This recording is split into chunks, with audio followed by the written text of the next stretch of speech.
Milaka emakume aterako dira kalera larunbatean emakumeen nazioarteko egunean. Hauek dira talde feministen eta instituzioen aldarrikapen eta lelo nagusiak.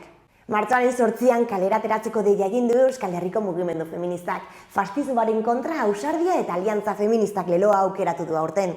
Ia zaintza sistema izan zuten jomugan, aurten berriz, emakume trans eta boierek jasaten duten zapalkuntza. Zapalkuntzaren 3 ardatz nabarmendu dituzte: indarkeria matxista, krisi ekosoziala eta migrazio politikak. Martxoaren 8an mobilizatzeko deia egin du Itaia emakume langileen antolakunde sozialistak ere. Matxismoaren aurrean emakume langileok borrokara lelopean.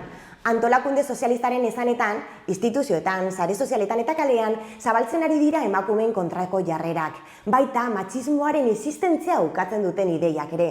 Feminismoak gizarteari egiten dio onura nabarmentzea da emakunderen sedea martxoaren 8ko kanpainan. Ni feminista naiz, feminismoa zurekin bat lelopean, ultraeskuinak auspotuta munduan zabaltzen ari den antifeminismo olatuari erantzun argia eta zuzena eman nahi dio. Berdintasunaren kontrako gorroto diskurtsoei aurre egitea izan da Nafarroako gobernuaren kanpainaren helburu nagusia. Ez aitzatela nahazik gezur matxistekin leloa aukeratu du emakumeen nazioarteko egunerako.